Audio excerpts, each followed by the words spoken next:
Welcome back, everyone, to the Numina podcast. I'm Sam Welcome, Tolman, welcome. Heather Flood. and we've got a very exciting episode today. We've got an episode on sleep with a former professor and PI, principal investigator of mine, a researcher who I learned from. And she's going to be telling us about all this stuff that Heather and I are most certainly doing pretty poorly right now. Yeah. I imagine it could be a pretty humbling episode. Hopefully it's a very productive episode. We're going to be sleeping tonight is what I'm thinking. Well, fingers crossed. Yeah. We'll have to report back on the next episode about that. Yeah. Flood, what are you looking forward to in this episode? I mean, man. what topics are you excited to ask Dr. Veasey about? Well, I mean, first of all, you just touched on, I happen to be one of the poorest sleepers.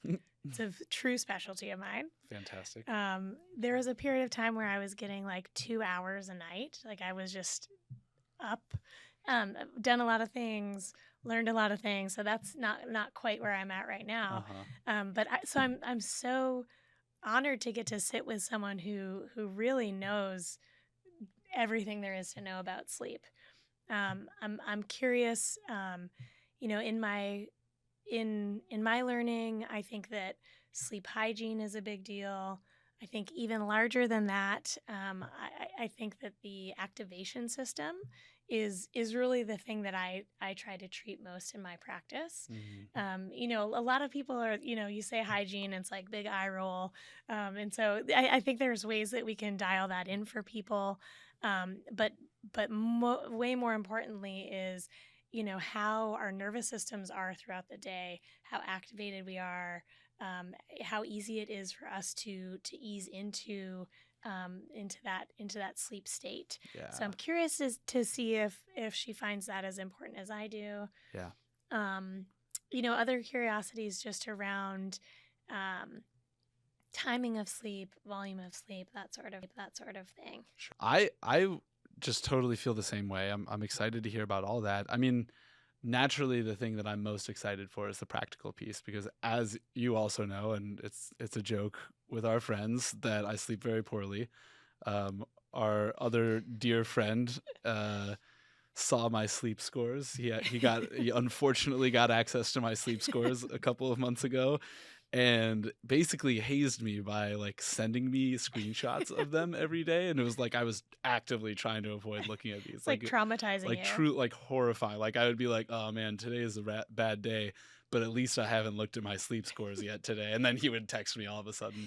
Well, and this is actually a key piece in sleep management is actually what you allow your brain to do in regards to your sleep performance. Yeah. A lot of us are like, oh, have performance anxiety. Yeah, there you go. That's what you're going to say, right? That's exactly correct. A lot of us have performance anxiety. We certainly do. I don't know anybody like that. Performing in the bedroom. Right. Just in a different way. What I will say is I'm excited for any practical tidbits that we can get. Yes. I did research with Dr. Veasey, who we'll hear from in a second, and learned a lot while I was an undergrad in particular.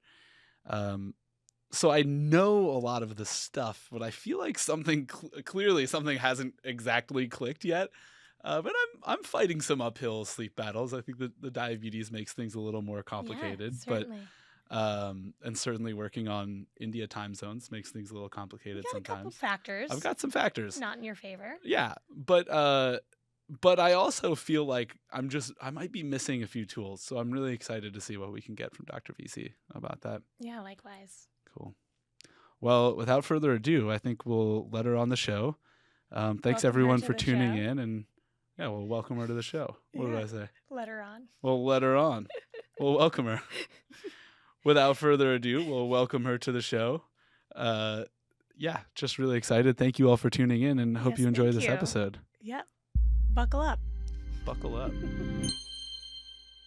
Dr. Veasey, thank you so much for joining us. I want to just introduce you for the audience really quickly, but just to start off by saying thank you. It's lovely to see you again after all these years.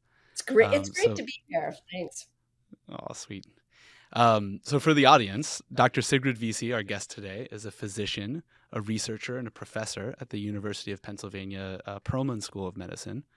Across all of her work, she focuses on sleep, which makes one out of the three of us focusing on sleep. And specifically, her research focuses on the impacts of sleep disruption in the brain, which we'll get into a little bit today. And so presumably with patients, you're focusing on how to avoid that sleep disruption.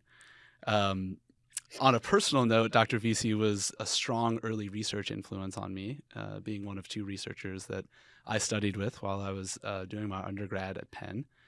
And you were always a positive, animated, passionate influence, which I really, really appreciated. Left a big mark on me. So yeah, I appreciated my time with you during the undergrad years on the Curve Fellowship, and I know we're both really, really grateful for you coming on today. Thank you so much. Yeah, well, I'm glad you're doing this, and this is awesome to focus on sleep. That's great. Yeah. Everybody needs it, certainly us too. Yes, we notoriously have very poor sleep. It's something I've been working on for some time. So I'll be taking notes. If you ever need any human subjects, give me a call. I'm so curious how you got into studying sleep. What sparked your interest? So I guess early on when I was thinking about careers in medical school, really liked neurology. I liked the idea that things were connected and you could see something causing something immediate. Really liked the circuitry part of neuroscience, but then thought at the time I went to medical school back in the dark ages in the 80s, graduated in 84. Back then we had very few cures for any of the neurologic disorders. And so I went into medicine with an idea of I'll figure out something to do. And ultimately I found pulmonary medicine. But when I found pulmonary, sleep was a new area within pulmonary because of sleep apnea. And that's really where I started taking the research. And then, of course, because of my love for neuroscience and neural circuits, et cetera, it sort of delved into looking more carefully at what sleep disorders were doing to the brain and how that was impacting the brain on the long term. So that's kind of been the course. And this is like the beauty of anything you do in science. You're allowed to take different paths and find the stuff that really interests you, which I guess you guys are doing as well in your careers. Yeah, certainly. Yeah. Certainly. Hope we are. Yeah, I think, probably the biggest question for people is like, how much sleep do we need? What is a sufficient amount of sleep? So that varies for everybody. It's really fascinating to think that back when you were in utero, you slept 24 hours a day. Mm-hmm. And by the time you were born, you were probably about 20 hours a day. And you've been on sort of like a decline since then. Probably the deepest, most wonderful sleep you had was probably back when you were a toddler. A toddler you could take in from a car seat, change a diaper, and they barely wake up, right? So it's a super, super deep sleep. And then across aging, then sleep really changes. So how much sleep do you need? Kind of depends a little bit on the age of your brain. There are genetic connections, roles as well, so that there are certain people who have specific genetic predispositions to having short sleep, which actually can be good. There's some people who don't need as much sleep. And so there are, but I must emphasize, this is such a minority. There's a very small minority of people only sleep 4 to 6 hours. And that would be pretty unusual. A typical amount for a young adult might be 7 to 8. And as you get older, my age, probably closer to 7, although I still get 8. I like my sleep. and then it's going to change a little bit from that time on. How much sleep do you need? How much sleep should you get? It's sort of, you have to just do the math. When you are on vacation and you're living in a super chill, stress-free existence for like about a week, and if you're not drinking a lot of alcohol, partying too much, and you actually can lead a healthy life and just figure out and sleep as much as you can, you'll sort of figure out by the end of the week how much sleep you really need. You'll also Mhm. probably be really surprised at how much better you feel. For instance, you might be right now getting 6.5 hours of sleep, feel perfectly fine, no problem, driving the car perfectly fine, doing your jobs, doing a great job, everything's fine. But you don't really realize that you're not as sharp and as quick with complex integration of facts, et cetera, as you would be if you were getting 8 to 9 hours of sleep. So I would say that probably the most important thing is choose some time when you can just give yourself that test and figure out how much sleep you need and figure out how much better you function and how much better you feel and how much more creative you are and innovative you are when you are getting that extra bit of sleep. Yeah, that brings up an interesting concept for me. Sometimes when I speak to my patients about this, I explain the arousal drive versus sleep drive, and how we're wired for safety to wake up opposed to sleep. And so you're kind of speaking to that in some way of, when we were living in caves, we needed to wake up if someone was sneaking in. So that ability needed to supersede our sleep drive. And you're kind of speaking to that in like, go on vacation, bring down your activation a little bit, Yeah. and see what your body is needing. How big of a role do you think that concept plays in disturbed sleep for people? I think it's an enormous role. I mean, a lot of the people who come in with problems with insomnia and disrupted sleep will come in and say, "Oh, my sleep is terrible. I'm not getting enough sleep. It's fragmented." And then you ask, "How sleepy are you in the daytime?" "Oh, I would never fall asleep." And Yeah. we Mhm. have a subjective sleepiness scale, this Epworth sleepiness scale that we ask people, and it's on a scale from 0 to 24. And many patients are a 0. They will never fall asleep in any condition. They wouldn't fall asleep if they're in a lecture. They wouldn't fall asleep if they get the chance to lie down on a bed in the afternoon. And that's because they have a heightened amount of stress. It's sort of like this. Hmm. It's the challenge with being like an overachiever, right? You're sort of like Yeah. revved up to perform well. And that revving up is an increase in cortisol and an increase in norepinephrine from the locus coeruleus that then feeding other wake circuits, and that really will keep people awake.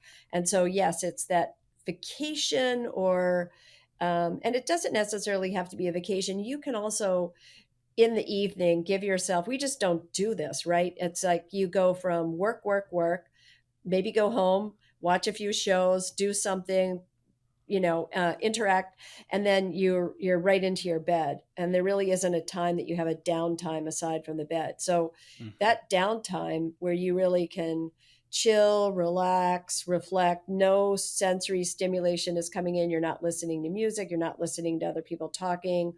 The lights are dark in the room. That could be a nice time to help get you set to then lower the adrenaline levels and really get ready to sleep better. Ooh, sounds like sleep hygiene. I Yeah. think we're going there. We're going Yeah, there. we'll come back to this. Um, Dr. Veasey, you specifically mentioned the locus coeruleus and norepinephrine. And I know your research focuses a lot around that. I remember it was even Yeah, when I was there. yeah, that's right. Yeah, And so, I'd love if you could just share a little bit with the listeners. I think most people aren't familiar. Maybe some people have heard norepinephrine. I think many fewer people have heard of the locus coeruleus. If you could just explain a little bit about that brain area and that neurotransmitter, how they function, and then a little bit about what we know about how they relate to sleep loss and sleep yeah, disruption. yeah. And it's not really just the locus coeruleus is my darling, love it tremendously, but it's not just the locus coeruleus. But what you were mentioning earlier with people being sort of needing to be in the paying attention and making sure no one in the cave is going to come in and get them. The locus coeruleus, what we now understand, has a pretty rhythmic slow oscillation that's probably it's less than 1 hertz, so less than one per second, and probably much slower than that, where there's sort of like one every 3 seconds. There's sort of like you raise a little noradrenaline level that every 3 seconds you're going to be a little bit more alert to sort of be ready to, as the bird on the perimeter of a flock, to be ready to see the fox coming across the field or something while you're trying to sleep. So the locus coeruleus is that fight or flight set of neurons, very small group in the pons, and when those neurons are activated, they will send noradrenaline really all through the whole cortices, really the whole brain, including peripheral. I mean, into the peripheral system as well. But that or spinal cord system as well. But that level of noradrenaline can be sufficient to also turn on some of the other groups of wake neurons and give you this really super fight or flight. I'm awake, ready to go. So that's the system that we're talking about. That's the one that can be revved up by stress. There are cortisol receptor hormone receptors, and so those cells can be revved up by stress, anything then that increases them will actually not allow the sleep systems to work. Though locus coeruleus cells connect directly to the cells that would turn on sleep, and they Mm, block them. And one of mm, the lovely things about sleep, and why there really aren't any wonderful chemicals that can really help us have perfect sleep and wake the way that we might want them to, is that the wake system, the locus coeruleus, and all of these other systems, the orexin cells, dopamine cells, serotonin cells, inhibit the sleep cells, so that if you're awake, you get a complete shutdown of sleep. And then the sleep system can do the same thing. If that sleep system is active in the anterior hypothalamus, that will turn off all of the wake cells. So our brains work in a beautiful way with, you're either really, really awake or really, really mm. asleep, as long as you're getting your sufficient sleep and your neurons can function. So we can have like a real shut off of sleep, a real shut off of wakefulness, perfectly. And drugs, of course, because they're coming down slowly, leave much more of like a hangover type effect for that. And nothing Mm. works as well as our beautiful locus coeruleus and the other Mm. wake active groups of neurons. Wow.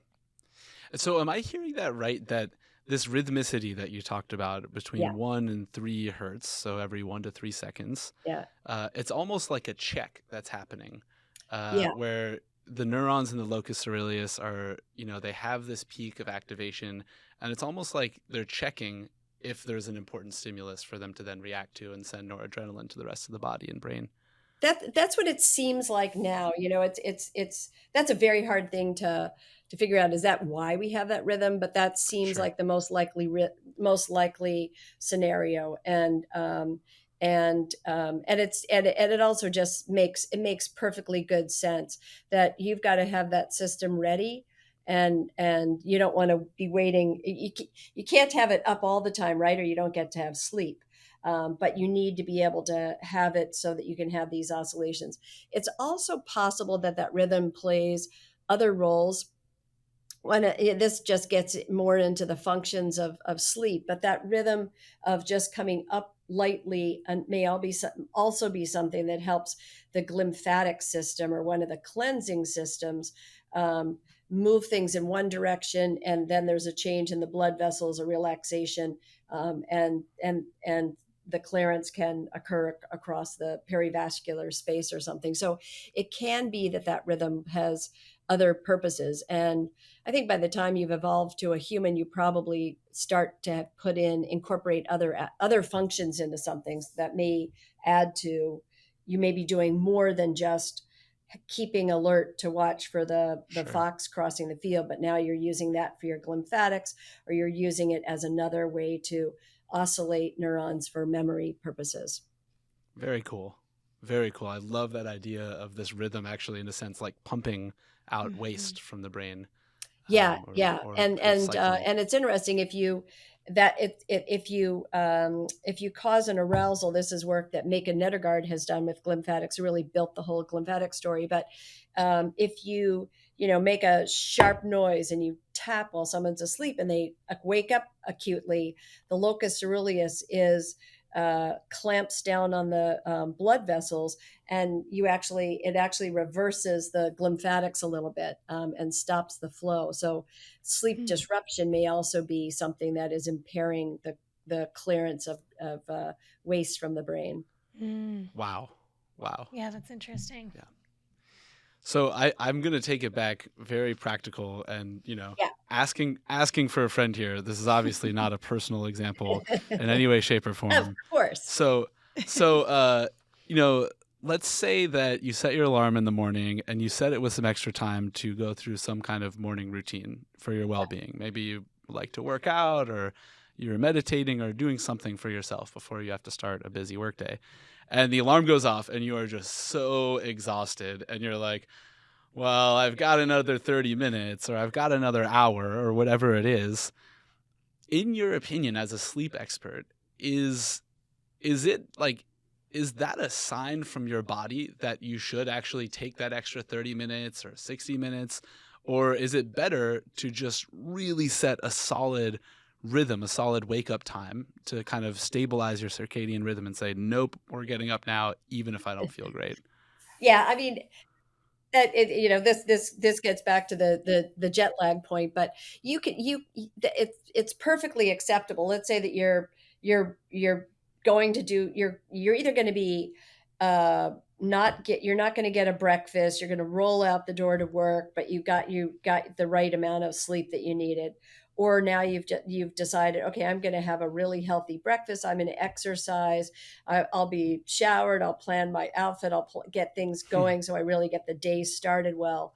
There are tremendous advantages in that, so that you don't have more stress later in the day, and you can do it. The critical thing to do is to make sure that you are resetting your circadian rhythm when you do that. So if you're going to be up that extra hour in the morning, it might hurt on the first day or two, but if you are exposing yourself to blue light, doesn't have to be all white light, doesn't have to be sunlight, but it should be in the blue wavelength, for that period of time that you are up, or at least a half an hour in the morning. It will move you shortly, so that it's not going to be a big deal. The other reason that you really need to move is that if you don't move your circadian rhythm, advance your circadian rhythm, you're not going to be able to go to sleep earlier in the nighttime.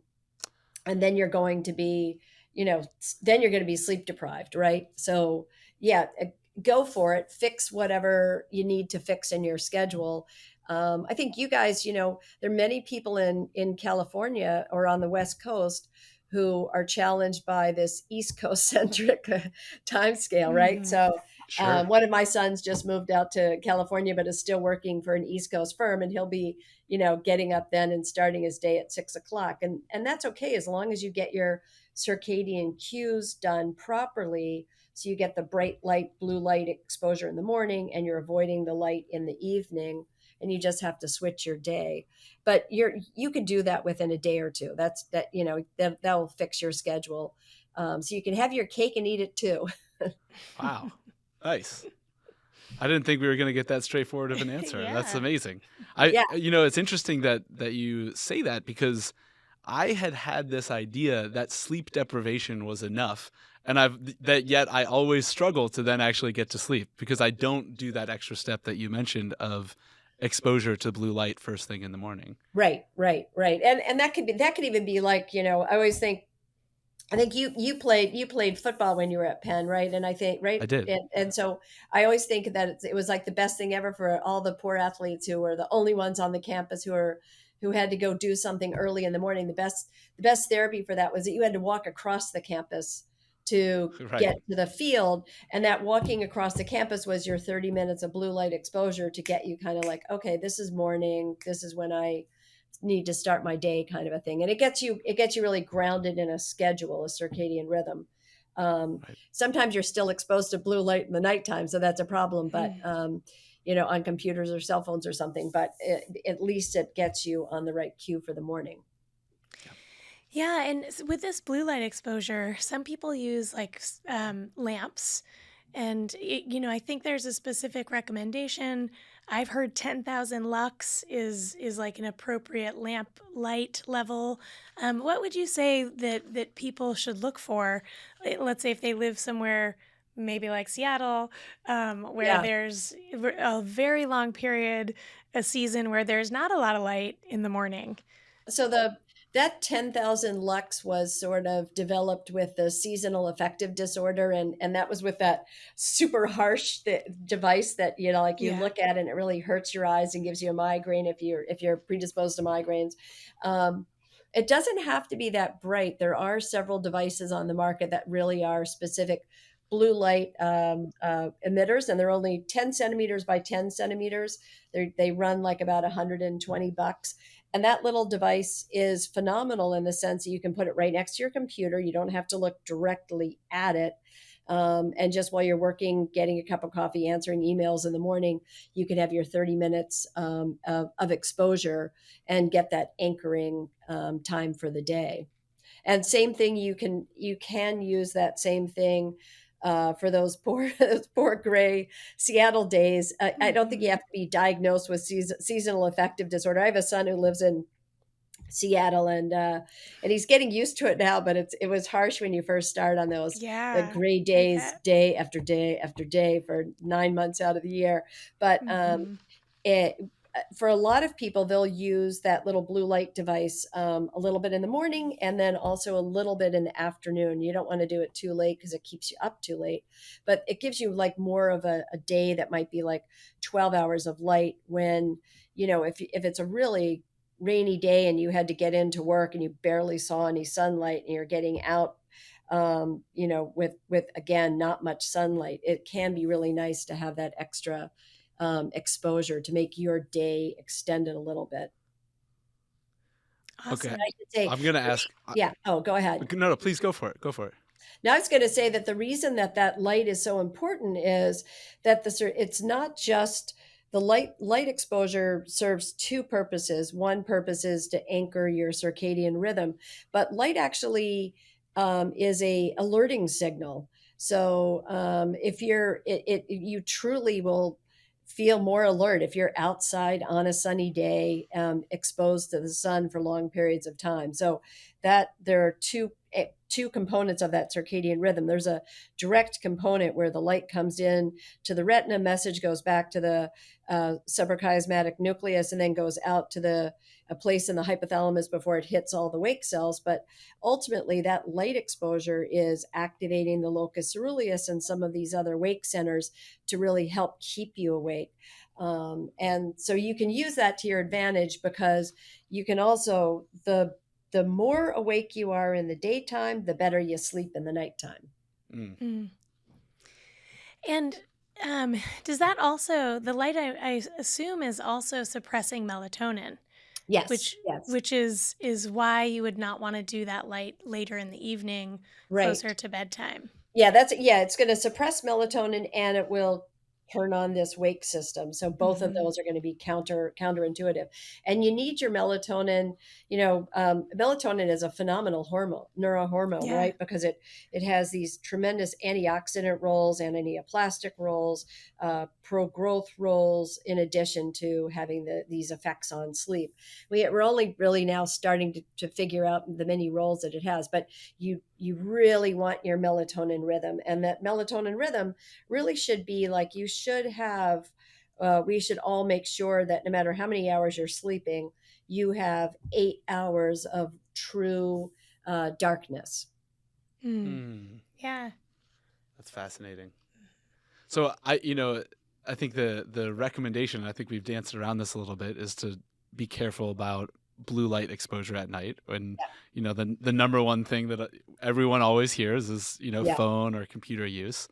Um, I have, maybe this is a bad question, but in the morning, is phone or computer use a reasonable exposure to blue light, or is that not intense enough of light? It's probably okay, but I don't know. I mean, it seemed I can't imagine that is the same as the lux that you're getting from being out in the sunlight. Sure. And I do think that the you're getting some heavy exposure from the phone because we just hold those so closely to our face while we're looking at them. But my own thought is that you're probably not getting the same dose that you're getting if you're in sunlight.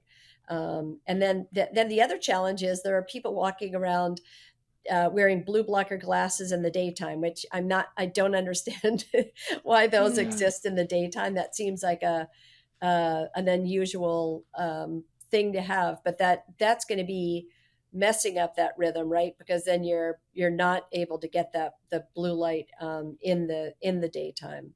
Yeah. mhm, I would say that for the nighttime, it is critical to just make sure that either you're wearing the blue blocker glasses or you just put on your computer. There's a program that's free, that's Just Get Flux. You put in your zip mhm, code and it takes the blue light out of your computer when your sun sets in your area. And if you want to check whether your phone does a proper blue blocking, you can also, it shouldn't just be that it gets lightish or grayish, but the what should be white actually should look yellow, because mm, that's where the blue has been pulled out. It will leave that as yellow. And so you can check on your phone holding up a piece of paper to it to sort of see, is this really yellow or is it just a little bit lighter? um, mm. It's a to great know how tip. much that's affecting you. And Yeah. it's also an easy test just to remove the phone for the last 2 hours before sleep. There's nothing Yeah. great on it, right? The news sucks, and the and Yeah. the Yeah. and we're not getting, you're looking at someone else's insta feed that basically is like, oh god, their life is so much better than mine. So it's sort of like, they're not great things to look at right before you go to bed. Yeah. Right. Yeah. I'm glad you brought up the blue blockers though, because this is quite a thing. Using them Yeah. during the day, there's different iterations. We were actually just in discussion about the red lensed blue blockers are better than maybe the yellow lens ones. And super curious what you think about that. If it's worth people investing in those things. I think it depends on how sensitive you are to the light. Also, I would say for people who tend to be night owls, they are unbelievably sensitive to light in the nighttime. So, like, I could flip on a bathroom switch in the nighttime. It's not going to do anything to my circadian rhythm. I'm just going to be out cold, falling asleep, not a Yeah, problem. But there's certain must be people who nice. get exposed to a little bit of blue light in the nighttime, and it just like keeps them wildly awake. And for someone Neither of like, us know yeah, anyone like that, by the way. yeah. I that's so But crazy for to hear for that someone people are like that, like it that. really is key for those people to have something that really is like a serious blue blocker coverage. Or now you can get online bulbs that only emit non-blue light for the nighttime, so that your bathroom and bedroom lights are Oh, yeah. yellowish orange, and are not emitting the blue light. And the good news is that the cheapest solution is like $1.99 at the hardware type stores. They're plastic laser goggles, and they make them for each of the different laser emissions. And so there's Mm, one that is a 420 to 450 nanometers wavelength, and that's the perfect one for blue blockers. That's probably the very safest, because it actually covers it really almost. They're almost like swim goggles, so they're covering, so there's yeah. no light can get in from above the between your eyebrows and the glasses, or from below. So it is possible to fix that, but I don't think it's necessary for everybody. It's Most just, people. if you really can't get yourself to bed earlier, but you're sleepy in the morning, then maybe something like that is worthwhile looking into. Yeah. Okay. You mentioned night owls. Do you have any thoughts on chronotypes for sleep habits? Yeah, the make your. I think the most important thing about chronotypes is chronotypes are fixable. They're fixable the same way that you can travel to Europe or travel to Asia and ultimately get into the right time zone. So you can. They're all malleable by changing your exposure to light and to darkness. The chronotype really should be matched to what your daily activities are, right? So if you have to be up at 6:30 because you have an hour and a half commute before work, or you want to work out in a gym beforehand, you just have to fit your circadian rhythm to that using the light and the dark exposures Mm-hmm. as needed. For people who are intrinsic phase delay night owl type people, there it's because it's so hard for them to stay on a regular schedule. They end up being they end up being short sleepers, right? Because they stay up really late. They could be up one night until 2. They look at their phone at 1 o'clock in the morning, and then next night that shifts them to 3 o'clock. And there's like this Mm. really powerful shift in their sleep. So it's very hard for them to stay on target with sleep. And so that short sleep leads to increased risks of cardiovascular disease, obesity, depression, other mood disorders, mania, hypomania, bipolar disease, et cetera, or sort of shifting you in that direction. Won't cause it, but it can shift you in that direction. So it is key that people who have one of those, like a circadian phase delay, the night owls, really figure out their schedule, use the tools of light and darkness to really make sure that they can get sufficient sleep. For the early birds, they're hard to find. They're very few. There's a Mormon farmer family of early birds. Worked out great for their farm because they were able to get up and get farming before it got hot, Yeah. finish their day's work by noontime. They would get up at like 3 in the morning and start working on their farms. Wow. No problems, no health problems. It doesn't, like, so if your schedule, if your sleep schedule can fit in with your rhythm, that's great. You're not going to have problems. It's usually if you have one of these circadian phase issues and you just are trying to fit into a normal work week, that's the challenge. Now, speaking of fixable issues and time zones, you shared with us that you are now adjusting to time zones. You're Yeah. jet lagged a little Yeah. bit. I'm curious what you're doing with yourself and what you recommend to patients, or to anybody who is jet lagged and they're having to Yeah. go across a lot of Yeah. time zones and get readjusted. Yeah. So the way that you get the classic training is that you can shift yourself only about an hour to an hour and a half a day, just by getting the light at the right time. So because I have come back from Europe is ahead of us. The what I should be doing, like right now for the past hour, I should have been outside, right, getting that light exposure to sort of shift my rhythm forward, move it, make it later, and that will make a difference.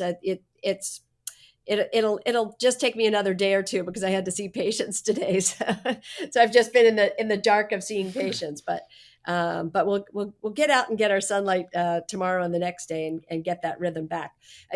It'll take, it takes it'll be an hour or so a day. It's faster when you're going the opposite way.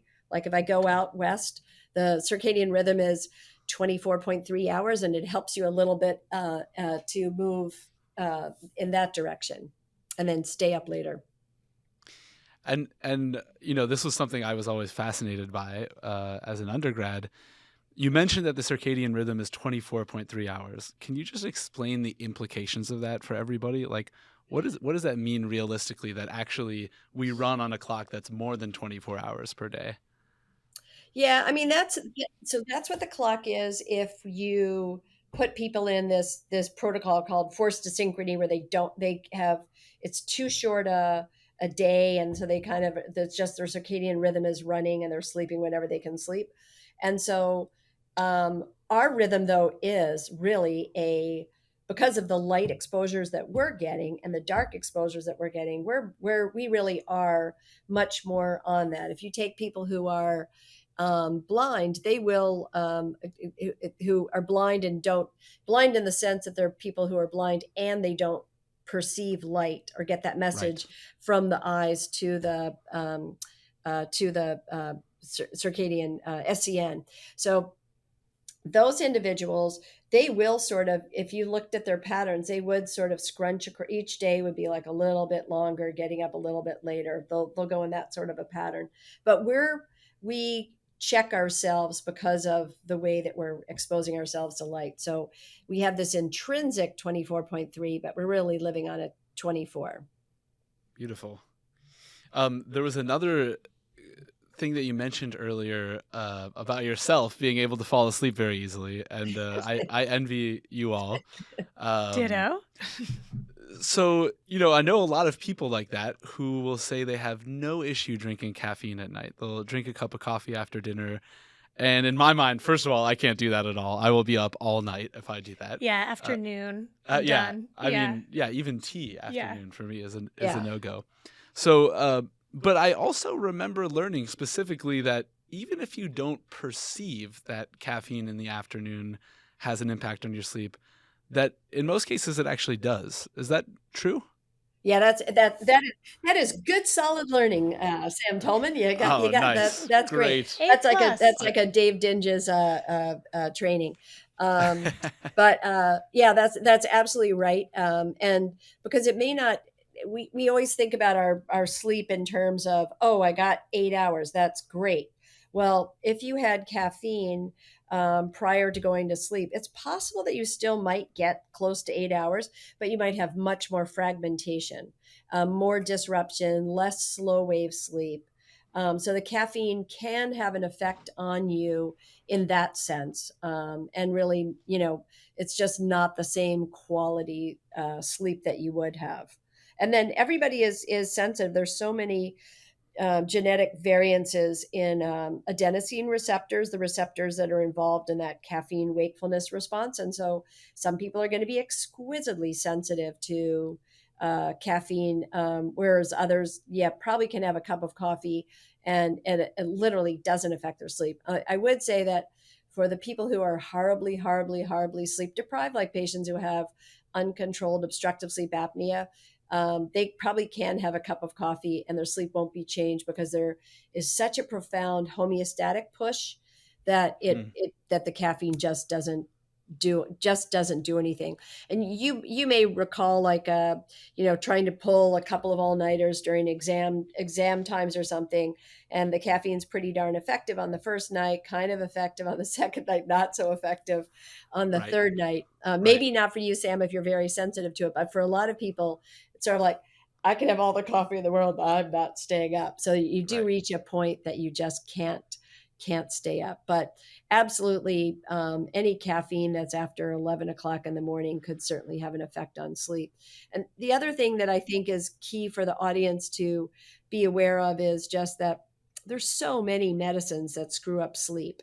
And you really should, take a look at any specific medications you're taking. The use of stimulants is so widespread for ADHD, ADD.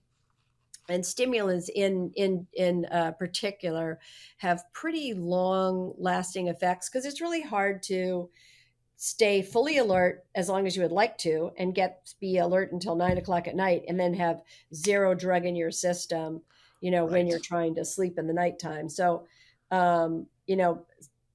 every once in a while, it's probably good to take, a drug holiday, wean off of those things. Don't stop them cold turkey, but wean off of those drugs. Figure out how much sleep your body naturally needs, and then just make sure that you're dosing your stimulants in such a way that you're not compromising your nighttime sleep.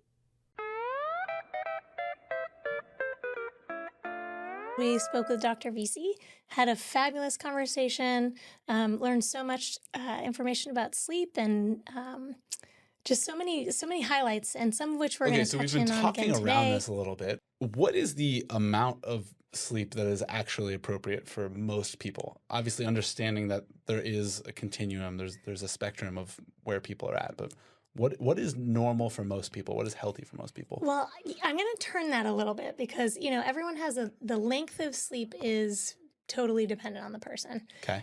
And I think 6 to 8 hours. Some people need 10. It's not about how long the length of sleep is. It's how well you sleep. Great. Cool. Understood.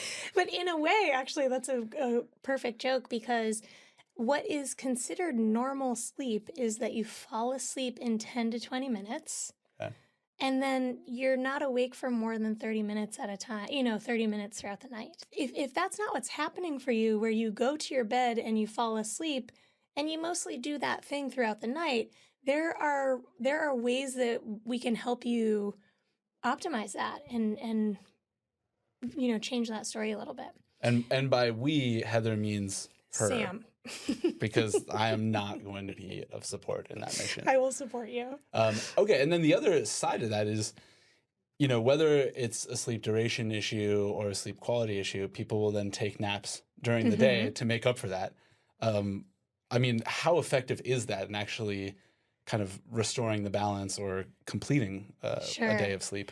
Yeah, so, optimum is napping 7 to 9 hours after waking for 20 minutes or less. For 20 minutes or less? Yes. So is that even sleep at that point? Well, it's a type of sleep. Okay. But so this is interesting because what we're always thinking about again is sleep drive. So if I'm napping, I'm decreasing my sleep drive. So when it comes time to put my head down at night, it's going to be harder to fall asleep. Sure. And that actually kind of, we know this information through studying coffee and adenosine. Adenosine is a chemical that builds up that increases sleep drive. So throughout the day, adenosine just keeps piling up. And then what coffee does is actually block adenosine receptors. So we feel less sleepy. Right. And then when those receptors fall off, all of a sudden we have so much adenosine to attach that it's like, oh, we have this crash. Bam. Yeah. Right. And so it is curious, there's a lot of people that speak to this, but waiting at least 90 minutes after you wake up to have coffee, or caffeine, I should say specifically, is going to maximize its effect and potentiate, the use of it. You'll have less of and minimize the downside impact that it'll have later on. Yeah, which habitually most of us get up, run right to the coffee pot or the tea station. Because we feel terrible and we want to feel better. Yeah. So I think that's something that I'm all about just exploring things. It's like, why not try that for a week? See how it feels in your body. If there's not any perceivable change, don't stick to it. Sure. But it's cool information. Well, it also gives you the opportunity to figure out other ways you can wake yourself up. If that's like what you're leaning on to be like, this is what I need to get started. Yeah. It actually is you're using it as a crutch. It's nice to figure out what else is there to help you get started. Well, and it could be something equally ritualistic. Right. Hot water and lemon and honey, like something that... Sure. Or it might be like doing something to get your heart rate up, a little exercise, or getting in the cold shower, or going for a walk in the light. Yeah. Okay, little nerdy piece. Adenosine. You mentioned adenosine. What coffee is acting on. Part of the reason that it's building up over the day is that we have these molecules, which is our like raw chemical level of energy, which is adenosine triphosphate. And as ATP, as you all know. So as we go throughout the day, it becomes not adenosine triphosphate, but adenosine diphosphate, and maybe even goes down from there to, I don't know if you'd call it monophosphate at that point, but basically the phosphates get detached, and that's happening as energy gets expended. So as that happens, you're building up the kind of non-triphosphate. You have the complete ones, which are the triphosphates. That's like full energy. And then you get less and less of that, and you get what you were referring to as adenosine, which will build up. And that's telling the body, oh, we don't have full energy anymore. And caffeine is actually blocking your ability to feel that you don't have full energy anymore. So you keep running at 100 when naturally your body would try to start conserving and say, like, let's run at 80, let's run at 60, like, let's go to sleep. Yeah. Yeah. Yeah. It's cool. The body is amazing. The body is amazing. One thing that we didn't really get to talk about that much with Dr. Veasey is wearables, data, sleep tracking more broadly, which is this area that I have gone in and out of love and hate with, and obviously have my own relationship to this data because of diabetes. Yeah. I'm really curious, first, just big picture, what is your take on the utility of tracking sleep? What are some of the dangers? What are some of the benefits? Oh, man, that's a good question. I think I think it's human nature for most people to want data. We want evidence. We want to feel. For a lot of us, it's a way for us to actually be present to our body. You know, for a lot of people, they aren't able to get out of bed and go like, oh, I feel really rested. But if there's an external feedback loop, and go, okay, this is what this feels like. I mean, It's kind of like astrology in that way. Yeah. I feel like astrology can be like, oh, I am like this. I am feeling. Yeah, exactly. Okay. Yeah, it is essentially astrology. Okay, basically, What we're you getting heard to. it. You heard it here first. Yes. Sleep tracking is astrology. But, you know, I mean, for instance, like I use a CGM, a continuous glucose monitor, and it's very helpful to me because when I'm low, I've had to learn like, oh, what I'm feeling right now is actually this thing that's happening. So in a way, this external input is helpful. And there's utility to that, and it's motivating for people. You know, so I think there's of course benefits to this, which I'm sure you can speak to. Absolutely. Yeah, it gives you an opportunity to learn about yourself and to track like, okay, let me check in with what this data. And I think this is sleep tracking at its best. I think there's also a big dark side to it, which I'm well acquainted with as well. But at its best, sleep tracking is like, okay, I'm getting this number. You know, here are the things that I did yesterday. Oh yeah, I guess I didn't really sleep as well. I guess I do kind of remember waking up. I guess I don't feel great today. Or, hey, I had a really nice kind of segue into sleep last night. I did all the things I needed to do. And yeah, I actually do feel good today. You know, on either end, right? It's like a little bit of, it brings awareness. You can get an attaboy, right? Like Sure. where you're like, I nailed it. I crushed it. In this way, I think it relates, you know, and I kind of sometimes broaden my definition of what biofeedback is, but it relates to our conversation about biofeedback and how I think about the utility of biofeedback. It's like it is actually a form of biofeedback, in my opinion. I agree. Right? You're using data to become more aware of a physiological signal that ideally you will learn to pick up on your own and change your behavior in relationship to. Yeah. Well, and then you have the nefarious side of this, which, you know, which is increasing sleep pressure and anxiety. And, you know, again, this, you know, on the one hand, when you want something to look good, it's like, great. But like last night, I slept super poorly. And I knew we would be talking about this. And I heard you upstairs creaking around. Just pacing and twiddling. This isn't going well up there. Yeah, so I looked at it this morning. I don't often check it because I'm waiting for my bond ring. But TM bond ring, the best in rings, the Lord of the Rings. Sorry, this was just a little sponsorship moment. We'll come back to that. Okay, we'll come back to that wearable. Great. But I looked at it, and you know, it's like just I think I got 5 hours sleep. It's like awake, red. I got 30 minutes of REM. You know, it was just like, and I think that some people like seeing that, it's like, oh man, you know, it's a way to create more anxiety. It can feel negatively impactful. You know, I think luckily for me, that it's just data. So I was like, yeah, that feels about accurate how the night went. Yeah. But yeah, it can be really, a lot of what I witness in patients with sleep dysfunction has a lot to do with the behavior of their brain. What pathways are running around sleep. They get in these, I'm going to say trauma loop for lack of a better explanation of, I'm not a good sleeper. This isn't going to, I'm going to feel horrible tomorrow. Right. I'm not going to be able to do the things I need to do. And these things are playing, you know, repeatedly. And then this kind of data just like really reinforces that. Yeah. Right. Along that same vein of getting out of bed, you know, these habits, in our discussion with Dr. Veasey, you asked a really great question. And I actually interpreted it, I think, differently than both the two of you did, which it was something to the effect of, is it cool to snooze? And Dr. Veasey was like, oh, if you need to get up early in the morning to go to the gym, or there's something happening that you kind of just reset your rhythm.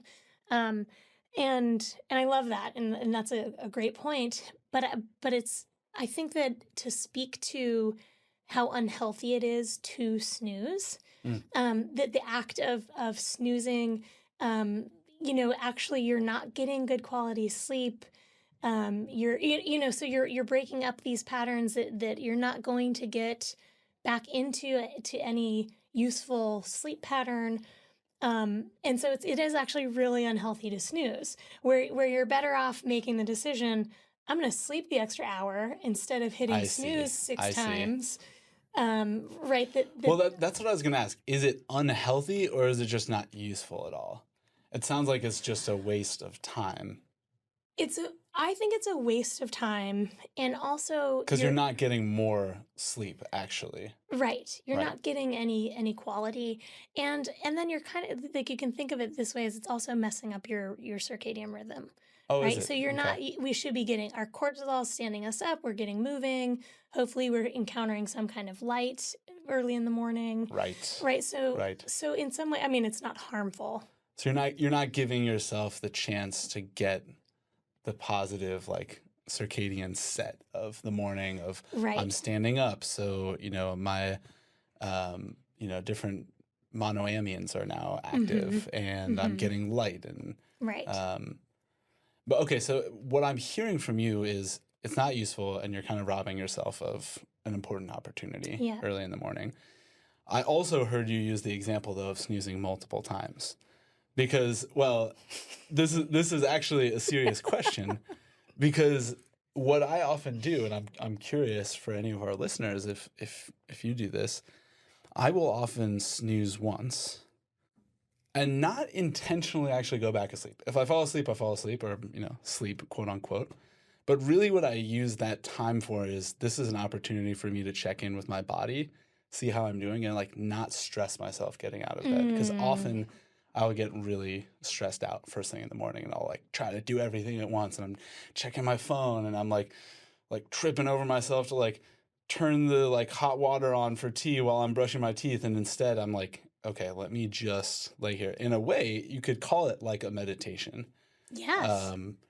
But the mechanism is the snooze button, right? So I think the button itself can be used in a variety of ways, but you're speaking to a different phenomenon, which is the like constantly turning off the alarm, right? And then hit it, and then you kind of get into like stage 1 sleep, where you're barely there, and then it goes off again. Oh, still not ready, right? Like that, I think, is different from what you're talking about, which is actually a really beautiful and lovely concept of intentionality, like waking with your body. I use something called the hatch, which no big deal, guys. Which hatch are we talking about? All right, that was too far. I took that one too far that time. Was that the line? No, we're trying to find where the line is. Sure, okay. Friends.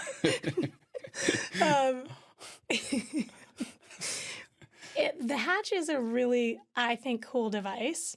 I think so too. Really use it in a pinch. I'm into the hatch.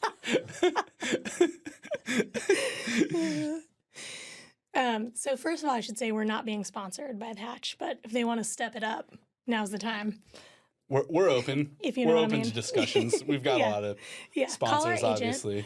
So it's a really cool device. I don't use all of it now because I wear a sleep mask over my eyes, but at a certain time it starts with really dim red light, turning kind of like a sunrise. It starts with red and like slowly gets warmer and brighter, and it also has various different alarms. The one I happen to like is birds. So it's just very gentle. So you're waking to the sounds of birds and this, or ocean or just something that's super gentle, kind of speaking to what you're talking about with the snooze function in the way you use it. Mm-hmm. You're entering the day in a really peaceful, slow, calm way. It's a beautiful way to wake up. That's lovely. And I think there's a variety of different ways that are gentler for your nervous system than like some blaring noise or I think light tends to be gentler, right? That's how the body is actually supposed to be oriented By to wake up design. safely. Or it wakes up by sound, but typically that's not in a safe situation.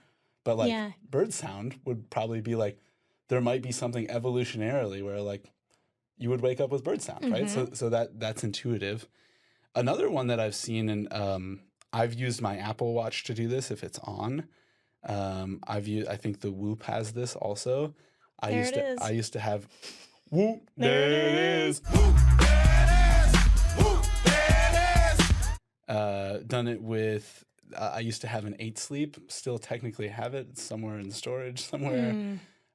Actually really am a fan of that device. Really, really like that a lot. But you can wake up to gentle vibration, and no, not what you're thinking about. I never wake up to gentle vibration. What are you talking about? But would you have an interest in waking up to gentle vibration? Okay, getting things back on track. Waking up to gentle vibration either of a watch or of, in the case of 8 Sleep, it's like the whole bed is gently vibrating. That for me actually felt super gentle. I was like, oh, okay, like you get to feel your body, and it doesn't feel alarming. You're like, there's some movement happening. Oh, I feel alive. So, all of these ways to wake up that are less stressful and horrifying. Because one of the first things that I noticed, we've already covered now that it's difficult sometimes for me to sleep. Of course, the backside of that is it's difficult sometimes to wake up. Yeah. But part of, I think, what a lot of people experience waking up is it's incredibly unpleasant. You get this flood of unpleasant sensations. Like from a meditative standpoint, if you really pay attention to what's going on in your body and mind, you're like feeling physically uncomfortable things throughout your body. You're feeling a lot of resistance. You're feeling a lot of like craving to stay in the bed, aversion from getting out. You might have some thoughts going on around like, I don't want to do this or that, or this doesn't matter, or I didn't sleep well. I mean, that's a classic one. Yeah. So all of these unpleasant experiences happening, to ease that in any kind of way makes the start to the day so much more gentle, and actually makes it feel more possible. And then makes sleep feel a little bit less stressful. You like don't feed that negative loop. Yeah. Well, also with these alarms that are just like squawking, you could be in a deep sleep cycle. You could be in a really like low, coming out of that so quickly. It is quite jarring. Yeah. Yeah. Flood, thank you so much for some of your insights around sleep. Help shed some additional light on what we talked about with Dr. Veasey. Well, that's all from us for now. You stay classy, Numinati. We'll see you soon.